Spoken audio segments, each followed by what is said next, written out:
Welcome to Writing and Influence, the podcast where words meet impact. I'm your host, Elaine Acker, and I believe that publishing, whether it's a book, a blog, or even a simple social post, has the power to amplify your influence and change lives. Your words have power. Let's start writing with purpose. Welcome, everybody. Today, I am here with Bruce Rosenthal. And Bruce and I just worked together to publish his new book, and it is called Mastering Association Corporate Sponsorships. And I think this is a classic example of how someone can look back on years of experience, tried and true, processes that work, and also look ahead to the changes that are coming in a niche and say, this is how I can help you navigate what is happening in your industry. And it's a way that you can help leverage it in your business, leverage a book in your business. So, Bruce, welcome. Thanks, Elaine. Thanks for the invite. Yes, it was so much fun to work with you. And I think that was because you were so thoughtful and responsive and really looking into the challenges that associations are facing today and what solutions you might have learned along the way to help them. And you chose really to zero in on the corporate sponsorship piece. So maybe before we tighten up on that, let's just look at the association space overall. Tell me what the biggest problems are that associations are facing. The biggest problems that associations are facing are around revenue and competition.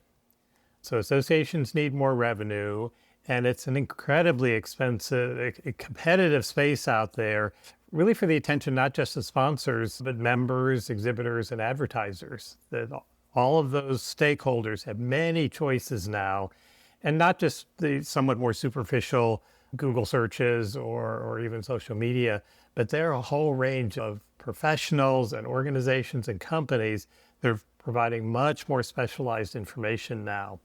That from the sponsor standpoint, when I do competitive analyses now for association clients, we're coming up with anywhere 50, 60, 65 different competitors, other places that companies could go to reach those same members, if not the association. Yeah. And so that makes me think about one of the things we talked about was that often in the past, it was kind of transactional when you looked at the relationship of the corporation and the association. They were looking at conference sponsorships and events that happened maybe once a year, twice a year. But if I remember right, one of the things you were telling me was that these corporate sponsors now are going, how can I leverage this all year long? I'm marketing all day, every day. I'm not just marketing during these little windows of conference sponsorship. So tell me more about that shift in thinking. Well, it has been a big shift, and you're right that historically, and this goes back many decades, sponsorships have been pretty much platinum, gold, silver, bronze. I've seen as many as 7 different levels, kind of slicing and dicing all the different benefits. And if you're gold, you get a lot of benefits. And if you're silver, you get a few less. And if you're bronze, you get a few less than that.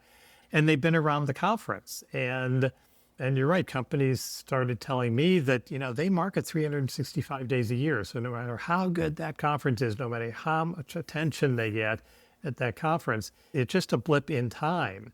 And even with a little pre and post visibility around the conference, it still doesn't really solve the year-long challenges the companies had. So the big shift in that paradigm came with COVID, when those conferences that were the cornerstone of those association sponsorship programs for so many decades, all of a sudden in 2020 and 2021 couldn't have the conferences. I know there were some associations that thought, well, the companies will just take a break and come back in a couple of years. And surprise, surprise, the companies did not take a break. They needed to continue to find ways to market their products and services. So first of all, everybody started to learn how to sit in front of a Zoom or Teams screen during COVID.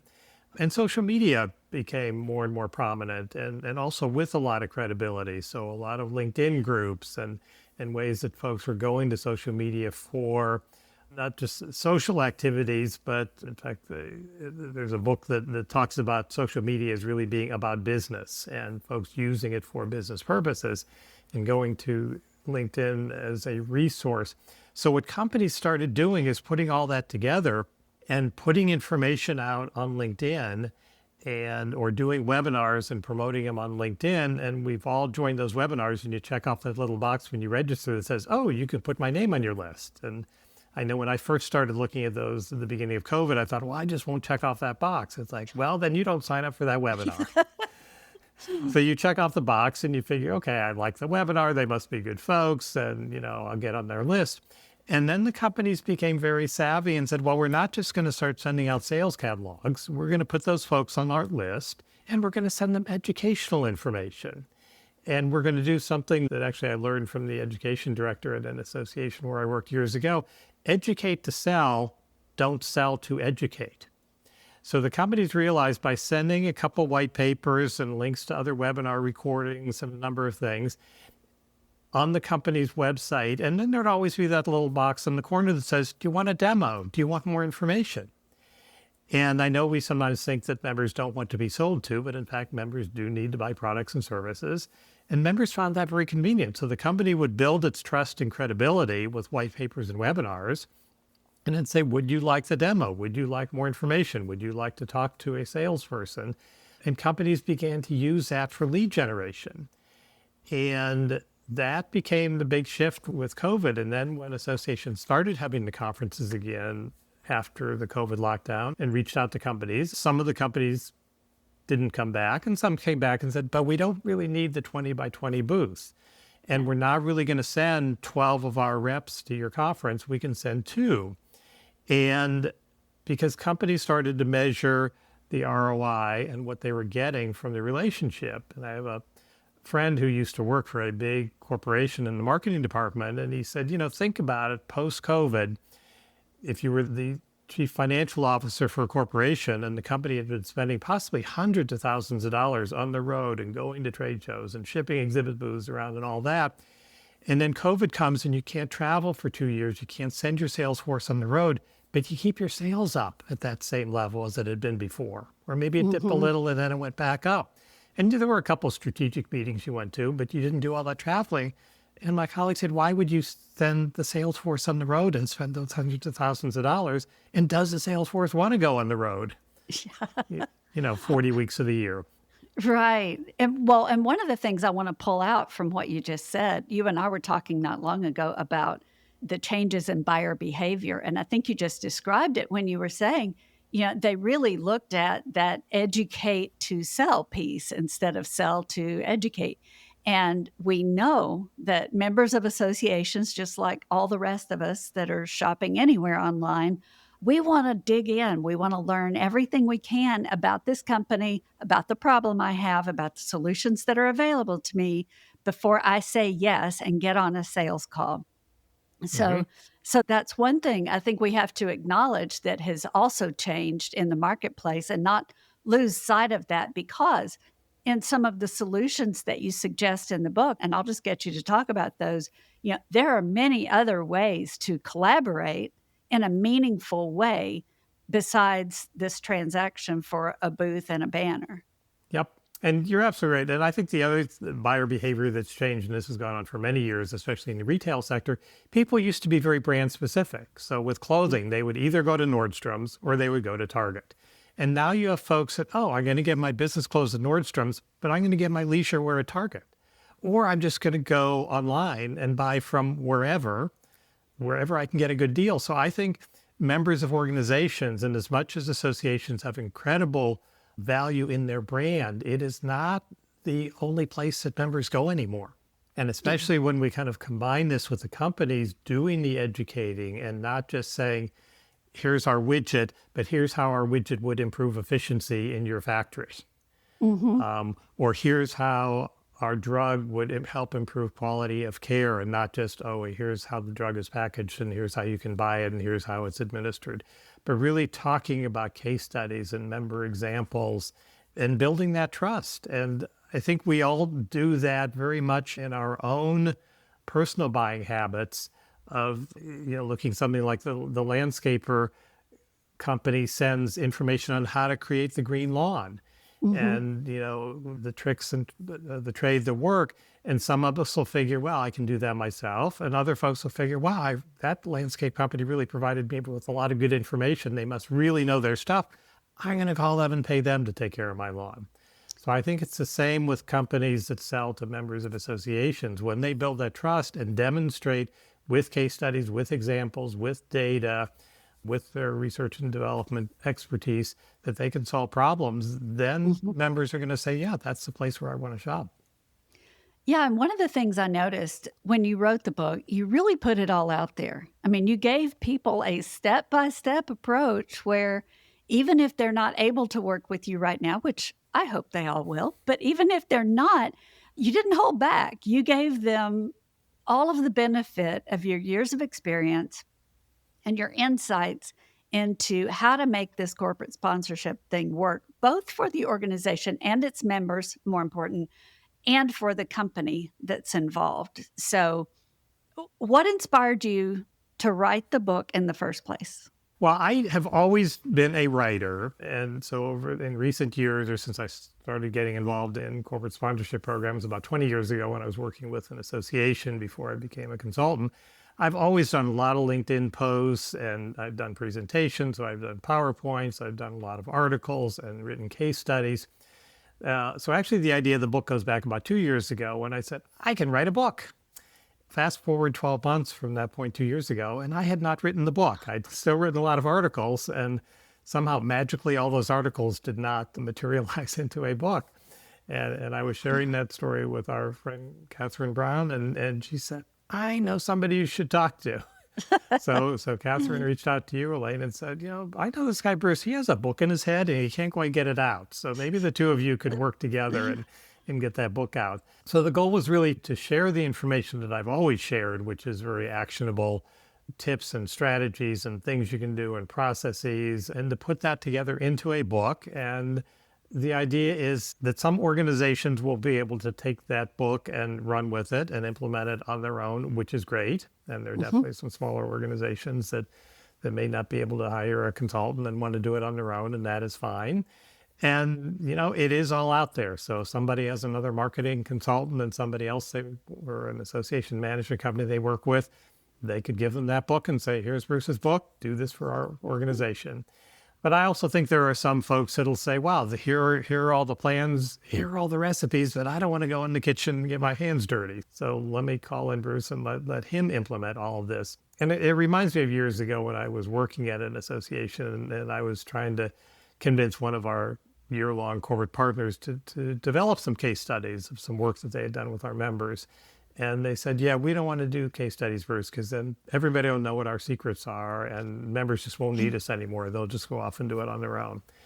And I said to them, pretty much the different scenarios I just outlined with my book. I said, if you do the case studies as a corporate partner, you will get a lot of visibility. And some folks will take those case studies and say, we can do that on our own. And some will give those case studies to another consultant and they will implement them. But some folks will come to your company and they'll say, you wrote the case study. You demonstrated you have this expertise.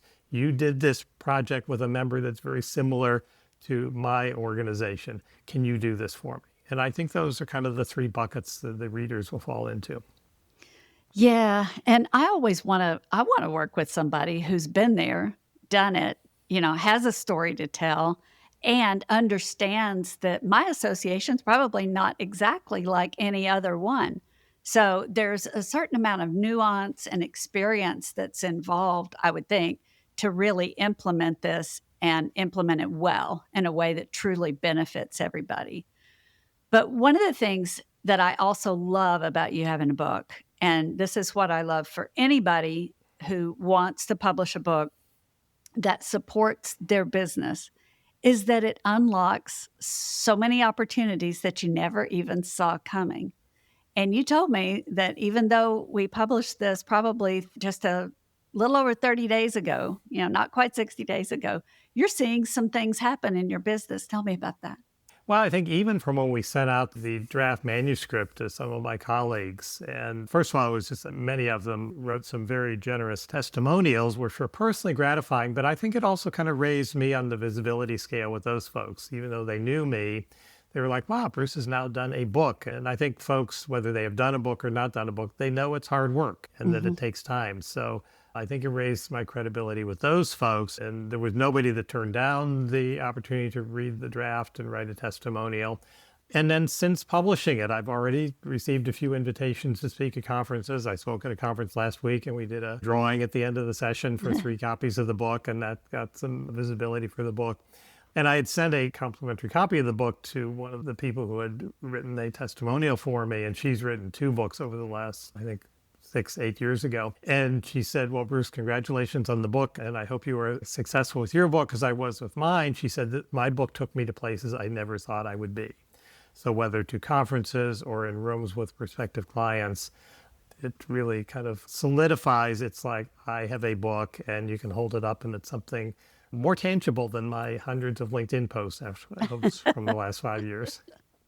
Yeah, it's nice to be able to capture all that knowledge in one place and to be able to share that with other people. So I never get over the excitement of holding a book, even someone else's, in my own 2 hands and seeing that it has finally come to life. Right. One funny story, I got an email from somebody I knew a couple weeks ago, and she said, Bruce, I was on a webinar the other day, and one of the webinar panelists had your book on the shelf behind her desk. And she said, now I see you published a book. I'm ordering it today. And I know who that person was, but yeah, that's a colleague who I'd done some work with. And she has a couple of books from a couple of her colleagues on the shelf behind her desk. So just that sort of visibility and credibility that within the space of Yeah. association professionals and consultants, that they say, oh, I saw your book on the shelf behind the panelists' desks. And So what do you think was the hardest part of writing the book for you? the hardest part of writing the book was just making sure that what I knew and experienced over the years with so many, on the staff of an association for about 7 years as VP of Corporate Partnerships, and then for the last 8 or 9 years as a consultant, that I can consolidate all of that between the front cover and the back cover in a way that made sense to folks. And that's what you and I went back and forth on. I think we had a couple, 3 versions of the outline, just trying to, is this chronological or is this, and we kind of settled on the 2 parts, with part 1 being kind of the, why, almost the business plan, and then the second part of the book, the how, the operations plan. And also realizing we were speaking to somewhat different audiences in terms of, well, both, of course, size of associations.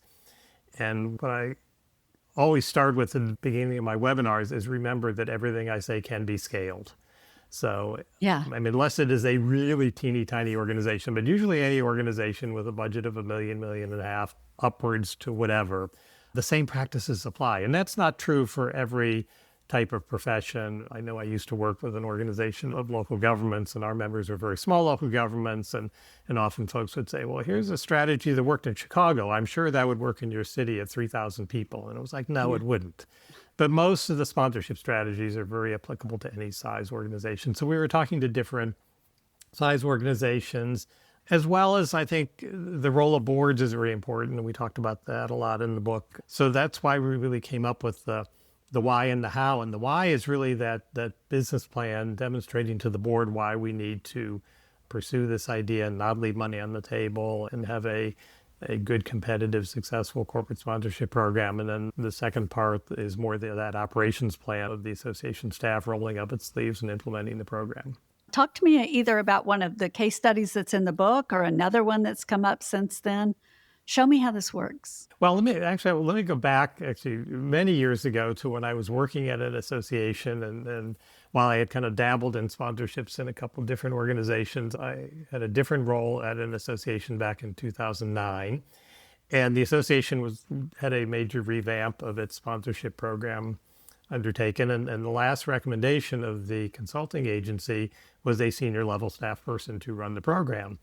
And the CEO of the association called me in his office one day and closed the door and said, would you like a new job? And I said, oh, do you mean here or I said, oh, no, no. I mean, here at the association, he said, as you've probably heard, we just wrapped up the revamp of the sponsorship program. We need someone to run the program. You've worked here for a number of years, Bruce, and one of the things he said, you have good relations with all the different departments on staff, which is something we talked about a lot in the book. This is not just the job of one person to kind of dial for dollars, but it's really all hands on deck. So in support of the sponsorship program. So the CEO asked me to become the VP of Corporate Partnerships, and his very simple marching orders, he said, I want to change this program from the transactional to the transformational.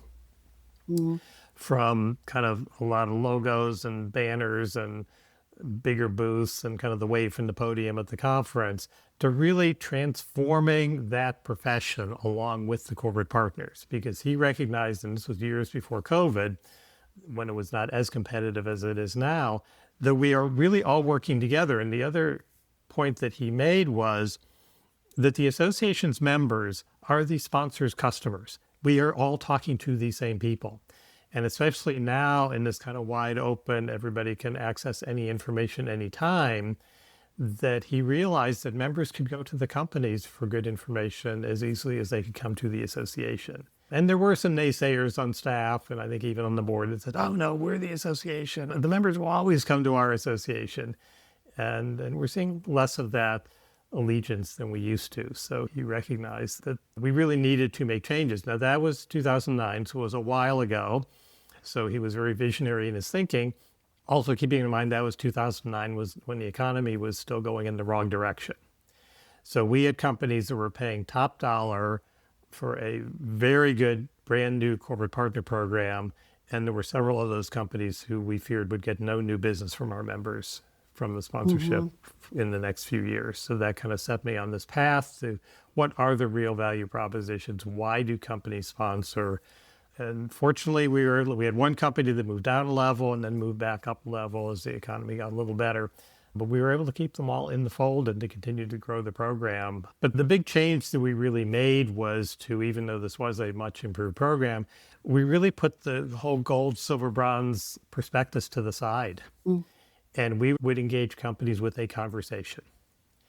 And that has really become the cornerstone of this new strategy of not selling prepackaged, conference-focused to companies, but really to look at this as a year-long or a multi-year partnership of working together on behalf of the members and the members' customers, or in the case of healthcare organizations, the people that members serve, and to do that in tandem. So we began to kind of socialize this idea of having conversations with companies. And at first, even the companies, in some cases, were taken a little aback. And I know there was one company we were talking to, we were about a renewal of their partnership, and I was asking him questions about the company's business goals and marketing objectives and what they wanted to achieve. And the corporate marketing exec said, well, didn't we just have this conversation a year ago? And I said, well, we did, but I have a few more questions. And 10 minutes later in the conversation, she said, oh, now that you mentioned, we have a new initiative that we really think your members should know about. Yeah. Because the companies weren't even thinking about it. They were still kind of in the mode of, what am I going to put at the exhibit booth? And what am I going to put in the banner ad? But there were other companies that began to really like the process. And there was one that actually we were 10 minutes into the conversation and I kept asking questions and follow-up questions. And they said, can we just interrupt you for a second? And I said, sure. And they said, we just wanted to point out, we sponsor dozens of organizations. Nobody has ever asked us about our company's business goals and marketing objectives. They have never shown any interest whatsoever. And I found that consistently, including companies that are sponsoring upwards of $100,000, $200,000, $300,000. And when I say, does the association understand your company's goals? And the companies respond, well, how would they? They've never asked. So I guess good that an association can be gleaning that much money from a company without knowing what its goals are, but I think somewhat precarious. Because if the company realizes that somebody else, some other association might start to ask, or they have other ways of getting those goals achieved, that could be the beginning of the end of the sponsorship of that association. That's kind of a zinger right there, is to realize that you don't know nearly as much about your corporate client as you should have known. Well, and they have a wealth of information. Again, as that CEO I used to work with pointed out, the association's members are the sponsors' customers. So the companies are out, as much as the association staff is out there and at regional Yeah. meetings and meeting with members at conferences, the companies are out there all the time too. And they're often very close to the members in the members' workplaces and in the members' offices. And the companies tend to have a lot more money to invest in research and development than the association does. Yeah. So to have that sort of discussion and really bring the companies in the tent and not just to provide information to members, but when I was on the staff of the association, we would invite corporate partners to come into the office, one company at a time, and to meet with the senior staff, to meet with the CEO, and to talk about what are we each hearing about in the field? What are we each hearing from members? What are the big changes? What are the big trends? What are the pain points? And we would actually learn a lot from the companies, and I think they learned a lot from us. Several years ago, I was working with an association of doctors, and I was invited to their corporate advisory council meeting, which was a meeting of their board members and the senior executives from their corporate partner companies. And during an hour of the day-long session, the question for the hour was, what are the big challenges facing our profession? And they went around the table of the corporate partners and the board members and explained what the big challenges were. And I realized if I had been blindfolded, I would not have known who was answering the question, because the board members and the corporate partners had the same answers. It was around, how do we provide quality care for patients? How do we work better with our nursing staff? How do we work better with the insurance companies? How do we work better with the federal agencies who are regulating our profession? It is the same issues. So why not work together and solve Yeah. those problems? And as that discussion played out, they began thinking, oh, well, maybe we could work together in this meeting with the insurance companies, or maybe we could work together on a letter to the regulatory agencies. That is partnering. And I have a slide in some of my PowerPoints. The word partner, we often treat it as a noun. That company is our partner. But the word partner is also a verb. We partner with that company. Yeah, so many opportunities. And as you were talking, you mentioned the federal piece, the federal regulations and the things that sometimes associations and companies both have to deal with, which made me think about, not to get into today's political climate specifically, but to acknowledge that as administrations change and regulations change, you know, there are probably unthought of opportunities. You had one example, but you wouldn't normally automatically think about partnering with a company to educate your members on a shift in policy or on a shift in something. But you had that exact thing happen, and it was a super valuable experience, right? Right, we did. And it really does apply to today's environment, politics aside. But this was many years ago, and it was right after the Health Care Reform Act, so-called Obamacare, passed. And I worked in an association of nursing homes and retirement communities who are our members. And right after it passed, we were having a senior staff meeting, and a number of staff said, we're getting a lot of calls from members because they realized that healthcare reform applied to their staff as well as the patients and the residents in their nursing Yeah. homes and retirement communities. And they were actually getting a lot of calls from consultants saying, you need to hire us because there are all these deadlines. And if you don't meet these deadlines, you're going to be penalized. And the members are calling us as their national association and saying, what should we do? So as we're talking about this at a senior staff meeting, and the CEO looks at the public policy staff and says, so what should we say to the members? And the public policy staff said, the regulation is 1,100 pages, and we haven't quite gone through it yet. So we realized that was probably not a path to coming up with a quick answer. And we realized that one of our year-long corporate partners was a healthcare consulting firm. So we called them and said, can you help us with this? And they said, we'd be glad to. Why don't we work on a PowerPoint presentation together? Well, actually, the together part of it meant actually the healthcare consulting firm did 90% of the PowerPoint. And our staff looked it over, and just to make sure that there was nothing salesy in it. It was all very factual about the deadlines, and some of the deadlines were months or years off. But what our members needed to do in terms of their staff, what they needed to do in terms of their residents and patients, in terms of the Healthcare Reform Act, We gave it to talking about everybody on staff having a role. So we gave it to our marketing and our design staff, and they took the PowerPoint and put the corporate partners logo on the lower left-hand corner of each slide and the association's logo on the lower right-hand corner of each slide. And then we decided to launch the PowerPoint with a webinar. And the two presenters at the webinar were the CEO of our association and the CEO of the healthcare consulting firm. And they went through and explained step by step all of the deadlines and what members needed to do and needed to be aware of. And it turned out to be the triple win. So members first, members got the information that they needed. And the company was positioned as a thought leader. There was nothing salesy. It was educating to sell. I'm sure there were some of our larger member organizations that called that consulting firm afterwards and said, this was really helpful, but can you come in and help walk us through this and tell us what forms we need to fill out and what the deadlines are? That webinar recording and the PowerPoint out there for months afterwards is to meet the member need and to continue to position the corporate partner. And it's also a good example because I know we sometimes wrestle with, well, what if we don't know what all the activities are during the year, and how can we come up with a year-long corporate partnership if we don't know what's going to happen in month 3 or 6 or 9?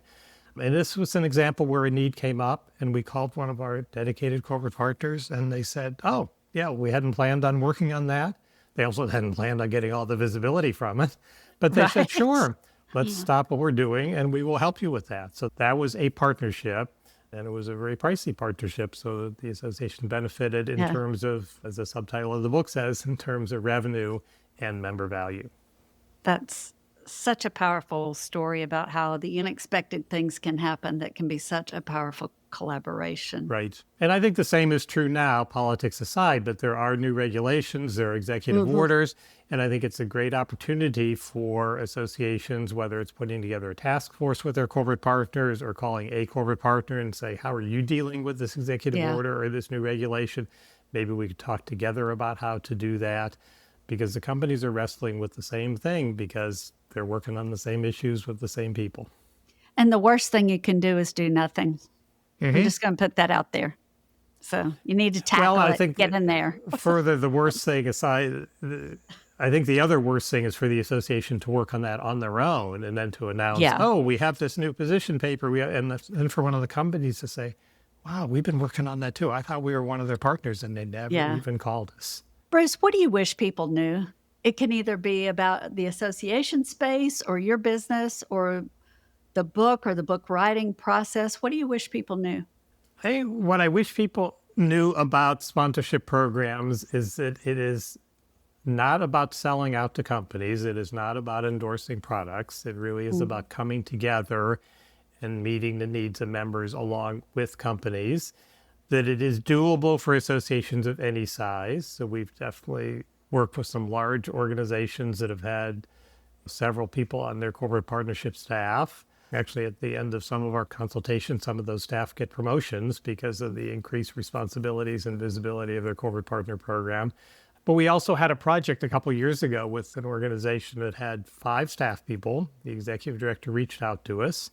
She said she would be our point person for the months that we would be working with the association to do the research and do all the pricing and analysis and rebuild their program and take it to market. And initially, we actually said to her we did not think she was the right person to take the lead as executive director of a small organization, that she really would not have the time. And we almost turned down the project. And she said, no, I will be there. I will be on every biweekly call. I will give you guys every document you need. We will talk strategy throughout. And she did that. And we spent about 5 months building the new program. They had previously just had a modest conference sponsorship program, and we created a year-long corporate partner program at much higher price points and much higher value propositions for the companies. Within a few months, she sold 3 of the new year-long corporate partnerships, which allowed her to hire that half-time person to run the program, because she recognized, as we thought initially, she didn't have time to run a corporate partner program as executive director. So we kind of finished the consultation, and they'd given them all the tools and training and coaching, and they were off on their own. And the executive director called my colleague and me a few months later, and she said, can we schedule a Zoom meeting? She said, I got a problem. So we scheduled the Zoom meeting, and we said, okay, how's it going? What's the problem? And she said, I'm sold out on corporate partnerships, and we have companies that are knocking on the door and they want to participate because they've heard it's a good thing. And we said, good problem to have. And you're right, you can only sell so many because only have so much capacity to do, because we're not just talking about banners and logo placements. We're really talking about working with the companies on joint initiatives and webinars and conference presentations. You can only handle so many. So, keep a waiting list of the others and ask people if they, want to buy a bigger booth this year, and next year you'll talk to them, because you never know if there will be changes, or at some point you may be able to grow the program and have a couple more corporate partners. So it is definitely doable. It requires, I think, first off, the buy-in from the CEO or executive director. And I have not seen a successful model which does not have that leadership buy-in. And that's because I look at sponsorship programs as what I call an overarching goal. This is not a standalone project where somebody can go in their office and make a lot of calls and bring in money and collect logos and put them on signs and be done with it. I can come up with a role for everybody on staff, whether it's 7 staff or 70. And this is not a process that is foreign to associations, because they do it very well with their annual meeting. Yeah. And for the better part of 12 months a year, every department has a role, and whether it's working on education programming or networking meetings that are going to be held during the conference, or the logistics with the hotel or the conference center and all the audiovisual and all the food and beverage, or the marketing department, or the finance department that's collecting the registration fees, or the membership database folks that are getting all this information in the database the right way so we can get all the name badges printed out the right way.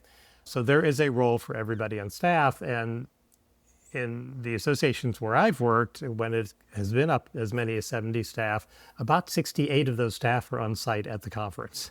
Mm-hmm. And I think the only exceptions have been, the one person that needed to stay there just to keep the lights on or issue the payroll, and somebody who, for personal reasons, couldn't travel that week or whatever. But I think the other characteristics of that all hands on deck on site at the conference is that usually you do whatever the conference manager needs you to do if you're not doing something else. So you may be the VP of whatever in charge of a program area, and you're doing sessions and meeting with the networking group and doing a presentation to the board, but the other hours you are doing whatever needs to be done.